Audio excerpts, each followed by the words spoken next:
Meus irmãos e meus amigos, como a nossa obra tem crescido muito, como o número de médios dispostos a trabalhar aumentará consideravelmente, é preciso que sigamos todas as instruções que emanam do alto para uma boa educação mediúnica, pelo trabalho, pela leitura, pela boa conduta de uma vida moral, como nos ensina a nossa doutrina. Não sejamos vítimas de obsessões, porque a obsessão está sempre junto ao mediunismo, ao desenvolvimento mediúnico. Mediunismo por si nada representa. É um fenômeno como outro qualquer da natureza, envolvendo o psiquismo da criatura, uma porta aberta à obsessão, porque, mais uma vez, afirmamos que na obsessão e na mediunidade há uma verdadeira simbiose, e essa simbiose só se desfaz quando o coração, a mente do médium, desenvolvida para o bem, para o amor, pela humildade, pela simplicidade, pelo desejo de aliviar seus irmãos, sem espera de recompensa e sem se enriquecer. Porque o médium tem que se basear que o seu dom é uma dádiva de Deus para resgate de suas tremendas dívidas do passado. Ele deve compreender que as agruras que passa, as dificuldades financeiras, os obstáculos de toda a espécie, são freios necessários para que seus inimigos, através do fenômeno indutivo, não levem para a indolência, para a preguiça, para o não fazer, para a hora vazia. E, portanto, ele deve se transformar pela sua moralidade em um detentor de recursos, porque, acusado, degrido, recebendo ingratidões, insultos e dúvidas até dos seus próprios companheiros, dominados pelos inimigos da obra, como tem ocorrido, possa ele vencer galhardamente através da unidade e do amor todas essas dificuldades passageiras. Nós citamos na reunião passada que o médium deve estar completamente ligado a Jesus Cristo. Em todas as horas de sua vida. De forma nenhuma ele pode se desligar. E quando as turbações surgirem em seu lar, quando dores fictícias surgirem, quando um pesadume surgir sobre seus ombros como uma carga além das suas forças, seu primeiro gesto não é procurar os médicos do mundo. Seu primeiro pensamento é Senhor Jesus, o médico de todos os médicos, o médico que falha, o médico que está ao lado de todos aqueles que trabalham, porque quando nós estamos empenhados de todo o coração e sinceridade à obra do Cristo, Jesus está ao nosso lado, porque nós nunca estaremos sós. A solidão não existe para aquele que tem fé em Jesus.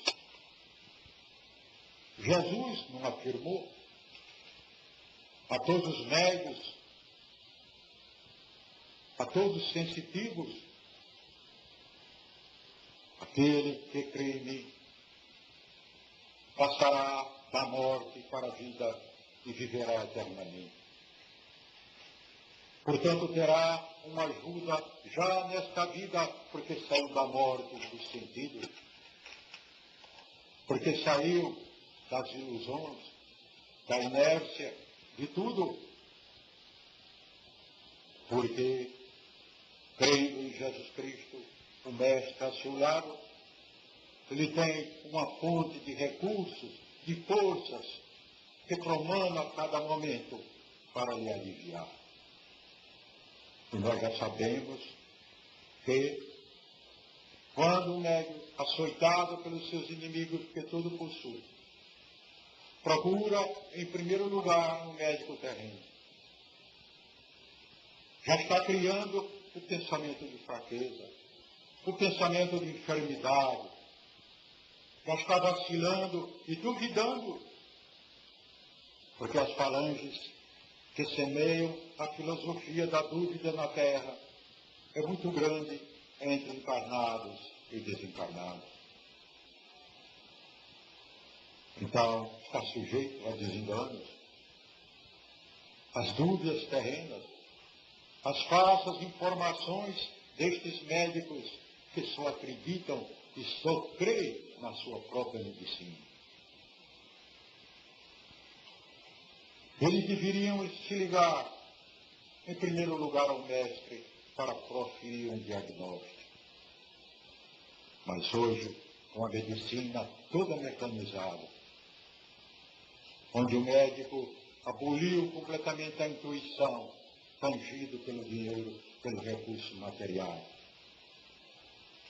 tornou-se, por si mesmo, uma força, muitas vezes inoperante. Portanto, o servo de Jesus, que trabalha para ele, deve recorrer todas as horas, todos os instantes, mormente nos dias de perturbação, para o divino pastor, para o divino médico, que não quer absolutamente a perda de suas ovelhas. Mas este médium, quando pensa mais na doença, mais na enfermidade, já está atraindo para si, por falta de fé, por indecisão e dúvida, forças que querem justamente absorvê-lo na dúvida.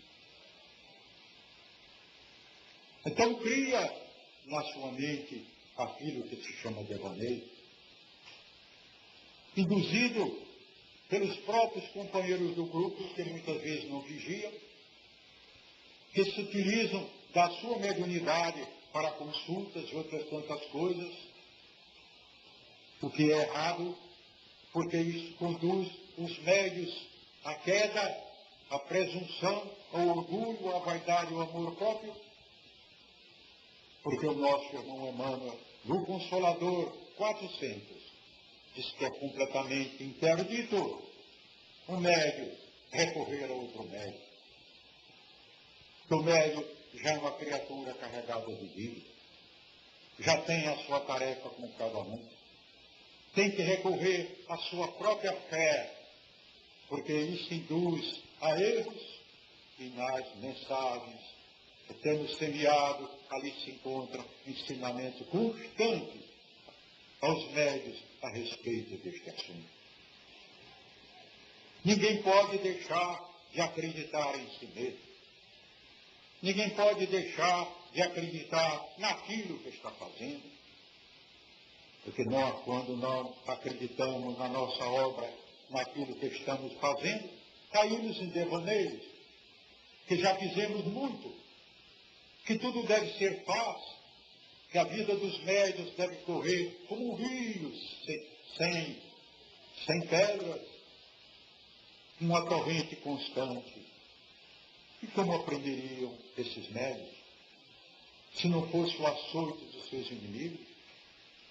Porque além da sua tarefa mediúnica, no devaneio ele atrai força, neste sonho, ele atrai forças parasitas da espiritualidade, que o induzem à ociosidade, afastando de Jesus, achando que já está trabalhando demais, entregando o seu tempo na ambição do dinheiro, de coisas materiais e do gosto, reclamando de todos e de todos.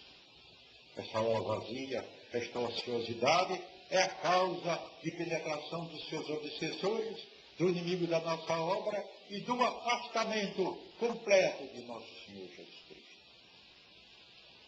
E então, através desses pensamentos de devaneio e de sonho, desta ociosidade, vem a ira e a cólera, como um alimento propício para os espíritos parasitas que querem a queda deste médium, porque através da cólera e da ira ele vai prejudicar o seu próprio organismo, o seu fígado, o seu estômago, os órgãos genitais, porque as forças atacam através do estômago e do sexo. Vejam as mensagens já distribuídas há tanto tempo a respeito do sexo, do orgulho, da vaidade. Porque as forças das trevas, num conluio terrível, mantêm esse trilho. Vaidade, dinheiro e sexo. Causa da queda de todos os meios. Ele passa justamente a aspirar coisas materiais, deleites materiais, quando o seu verdadeiro deleite está nesse encontro dioturno com Jesus, porque através da sua mediunidade, se ajudar aos enfermos, se cuidar dos enfermos, de sentir pelos enfermos, ele está já amparado e assistido como um valioso colaborador. Depois, está livre, não agasalha impaciente, é manso e humilde, não tem intenções de grandeza, de falso, de orgulho, de gozo, não agasalha desânimos e tédios, angústias e arrependimento. Toda a sua vida está pensando no bem, porque é justamente a força que o alimenta para a vida eterna e para esta vida. E se desentranha naturalmente da convivência com seus inimigos do passado, porque através dessas vibrações com o Divino Mestre, ele se liga cada vez mais à plenitude do seu espírito, que é a integração com Deus nosso Pai, através de Jesus que é a porta. Portanto, os médios devem compreender a sua tarefa e os seus companheiros, porque todos representam, não há primeiro sem segundo, uma orquestra em que todas as notas devem estar em verdadeira harmonia. Já no passado, os poetas gregos falavam daquela harpa eólica cujos ventos faziam vibrar as cordas. Mas as cordas não vibravam só, elas vibravam em conjunto. E assim, é um grupo em que pela união, pela compreensão, pela boa palavra, não palavra de crítica e de julgamento, mas sim de introspecção profunda de cada um a respeito de seus deveres, de suas quedas e erros, porque ninguém pode julgar ninguém, nós poderemos manter o auxílio necessário aos médios principais, aos outros médios, e através dessa nossa união, nos ajudarmos mutuamente.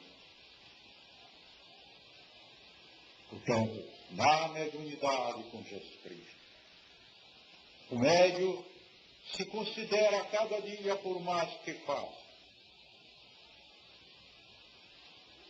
não um detentor de prodígios, não um receptador de vanglórias, de elogios e de encômios, que tanto prejudicam, que tanto arrasta os médios à queda. Porque é uma graça que vem de Deus, é uma conquista para cada um.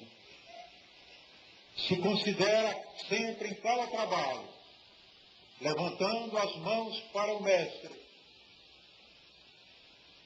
um devedor, um trabalhador de última hora, que só fez aquilo que deveria fazer, porque tem que fazer cada vez mais para aumentar a sua fé, sem espera de retribuição. Então, quando este médico age assim, com o coração cheio de sentimento, ligado ao cérebro, à razão, não há forças que o arrastem para caminhos diferentes, porque ele não deixa de maneira alguma de encontrar em Jesus o apoio para a união santa, para o trabalho santificante que tem que fazer aqui na terra, para a elevação do seu espírito através da caminhada no bem. E todos terão colaborar, porque este médium não se queixa, este médium não murmura, porque tudo aquilo que ocorre a ele considera uma bênção de Deus, porque é chegado nesses instantes dificultosos a hora do testemunho, a hora de comprovação de sua fé, de provar a Jesus Cristo, ser capaz de sofrer pelos seus semelhantes, como Jesus Cristo sofreu e nos deu o grande exemplo. Um grupo que possui médios que assim procedam. Um grupo em que todos pensem desta maneira, vigiando e orando. Um grupo que não alimente a discordância, a desunião, em hipótese alguma. E que veja no objetivo, no ideal, na obra, tudo aquilo que tem necessidade de fazer para que esta obra cada vez mais cresça, colaborando com Jesus Cristo. Este grupo, naturalmente, cria um campo vibratório poderoso, onde as operações, as curas, os alívios, as coisas maravilhosas surgirão. Porque muitas vezes, um vibrando e outros imitando os seus exemplos, santificam um tempo, santificam uma obra pelas boas intenções que estão animadas. Jesus prova e quer que no nosso trabalho os médios se apostolizem, sejam verdadeiros apóstolos, porque no momento que estamos vivendo de ação, em que o Espiritismo cristão, nossa doutrina, tem que mostrar à humanidade um objetivo para a vida. Através desses trabalhos, em que todos, como um peixe de varas, estarão unidos pelo só pensamento, em que todos vibrarem com o sofrimento do seu irmão, em que todos penetrarem nesses tempos, aqui da Boluna, ou lá na Santa Martinha, ou lá no Santuário, ou lá no Antigo Éden, imbuídos de uma vigilância, de um preparo constante, porque é muito perigoso para os médios e para todos, em vendo um número tão grande de reuniões. Portanto, nós estaremos sempre andando num campo minado, cuja vara detectora da bomba é a nossa fé, é a nossa conduta, é o nosso bom pensamento, é o nosso coração ligado um ao outro. Então, se isso acontecer, que esperamos que aconteça, vocês terão as materializações em plena luz, diversas entidades, diversas trombetas funcionando, curas, prodígios, não só aqui na Boluna, como lá no nosso centro. Portanto, o preparo dos médios depende também do preparo de cada um, do conhecimento que é na vida espiritual, que nós adquirimos o verdadeiro tesouro da fé para perlustrarmos os caminhos da vida eterna com a maior responsabilidade, responsabilidades acrescidas, como só é acontecer no serviço a Jesus Cristo. Espiritismo cristão representa a presença de Jesus Cristo em ação. E a presença de Jesus Cristo em ação nos dá direitos, mas exige deveres. Porque direitos sem deveres é caminho para os abismos, para as trevas, mesmo pensando em Jesus.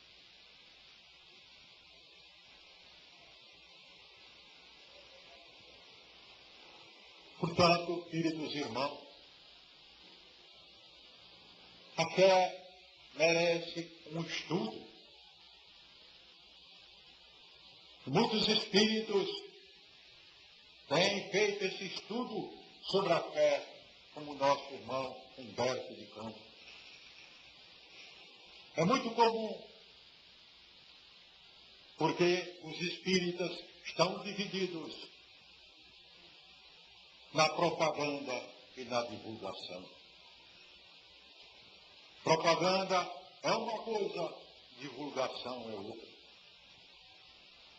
O propagandista quer que todo mundo se converta. Ele escuta os fatos e os deturpa, os propaga, porque quer ver o resultado imediato. Se irrita quando o outro discute ao contrário, tornando-se intolerante. Vive pelo que os outros dizem.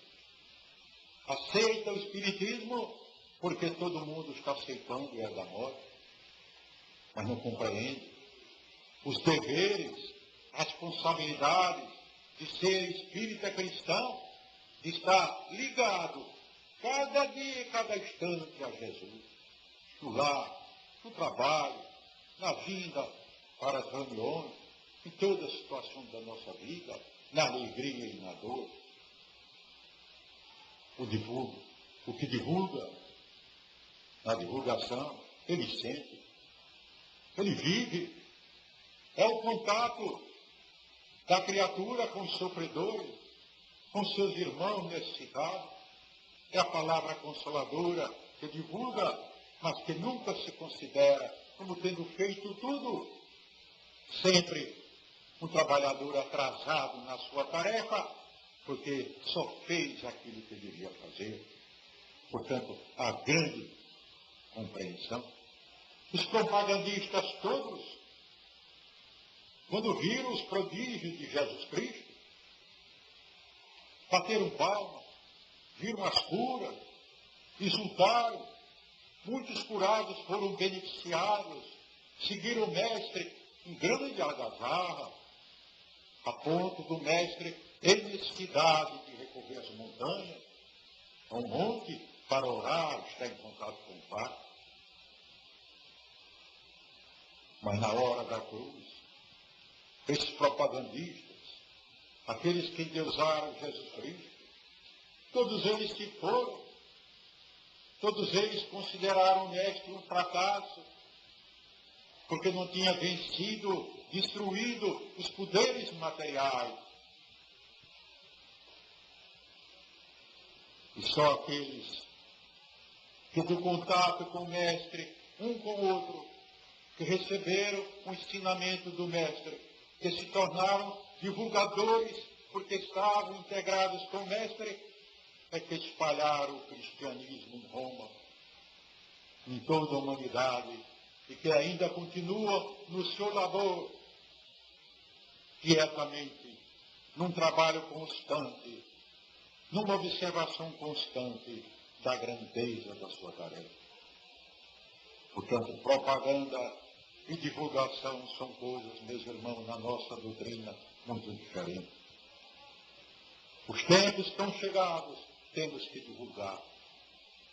Temos que divulgar para que os que sofrem, os que têm fé, os que estão enfermos, os que não podem ser curados, os que os médicos não podem atender, sejam aliviados, têm os seus karmas já limitados, recebendo a unção do amor de Jesus Cristo.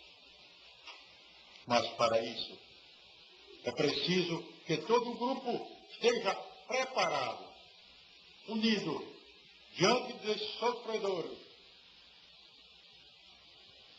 sentindo estes sofredores, vivendo estes sofredores, conforme o Evangelho nos ensina.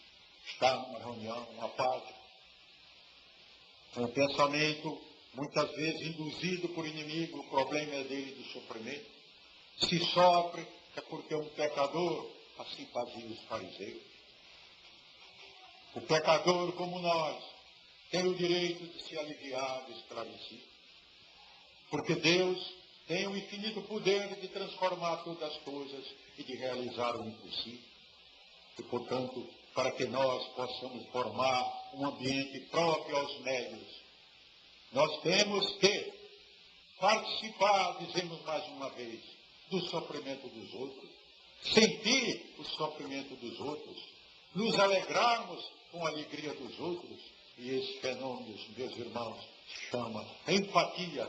E quando nós criamos a empatia, sentimos a vida do nosso próximo e Jesus está perto de nós. Paulo, apóstolo, nas suas epístolas, esclareceu bem estes problemas. E aos romanos, indiferentes ao sofrimento humano, ele mostrou como nós devemos sofrer e nos alegrar pelos nossos irmãos. Mas há, entre esses propagandistas, criaturas que, conhecendo pela superfície o espiritismo cristão, e vendo fatos, julgam os médios pequeninos deuses, e desejam manifestações públicas, se pudesse, materializações, em que a multidão pudesse ver os espíritos materializados, como palhaços de circo, ou como espíritos sofredores ao lado de seus parentes, esgaros de dores, para que estas entidades pudessem gozar com o sofrimento humano. Eles querem estas demonstrações, intimando a Deus, coletivas, para que a humanidade tenha fé, seja comprovada a fé e o espiritismo cristão seja comprovado como uma verdade. Mas a fé não pode ser absolutamente imposta, meus irmãos. A fé é uma conquista que nós vamos adquirindo cada dia que nos esforçamos mais, servimos mais a Jesus Cristo, temos mais confiança no Mestre, haja que houver, louvado seja Deus. Então, esses propagandistas, esses pesquisadores, se acercam dos médios, fazem deles cobaia, incitam pela imprensa a vaidade e o orgulho para que eles tenham vontade e desejo de seus nomes conhecidos. E depois que algum fenômeno se apresenta superficialmente, eles passam a pesquisar tudo com instrumento, balanças, metros, trenas, como se o médium fosse um pequeno Deus, como se não tivesse também grandes problemas, como se a verdade que é relativa após a morte, porque após a morte não se adquire a sabedoria total, constrangendo estes médios, porque eles já levam na sua própria mente a dúvida de que eles estão cogitando a mentira. Então se afastam, negando tudo, formando teorias as mais insensatas, porque o que almejam é tirar a fé daqueles que se iniciam e que têm como única esperança nosso Senhor Jesus Cristo. Então, apregoando que Deus não existe, que Deus já morreu, que Jesus é um mito, eles criam para as criaturas que os circundam ambientes propícios à dúvida, às forças trevosas que lá da espiritualidade errática só querem justamente que a humanidade apodreça nos gozos e prazeres para que eles, como vampiros, possam satisfazer as suas insatisfações. E é por isso a razão deste combate, como disse Paulo, porque o médium não pode criar, por maior que seja o gigantismo da sua fé, a fé em que quer que seja. Um fenômeno pode dar uma convicção passageira, mas não cria fé. Esta fé implícita que leva a criatura a crer e fazer, a ajudar, a imitar os exemplos de nosso Senhor Jesus Cristo. Porque a fé é redundante do ideal que o Espírito traz na sua vida, do afastamento da dúvida, da coragem, da decisão, da paciência, da esperança, da vitória sobre a luta, do ânimo sempre forte, da fé no futuro e naquilo que está realizando. Qual a experiência que poderia, por mais maravilhosa que fosse, sem dúvida, os pesquisadores de toda a espécie criar em cada um este poder? Porque a fé é uma substância, é um poder que nós adquirimos, meus irmãos, para vencer todas as dificuldades, aumentar o poder da intuição, o contato com as forças do bem, com o nosso divino mestre, pastor, nosso querido Jesus. Portanto, este médium, premido pela necessidade de toda a espécie, é considerado por ele como um mentiroso, um falsário, cai na rua da amargura, porque ele se esquece da condição essencial da formação de um ambiente espiritual para que as coisas espirituais aconteçam. Nós vemos Paulo apóstolo, grande iniciado, falar aos coríntios, como falou tão bem, que só procuravam a sabedoria, aos judeus que renegavam a cruz.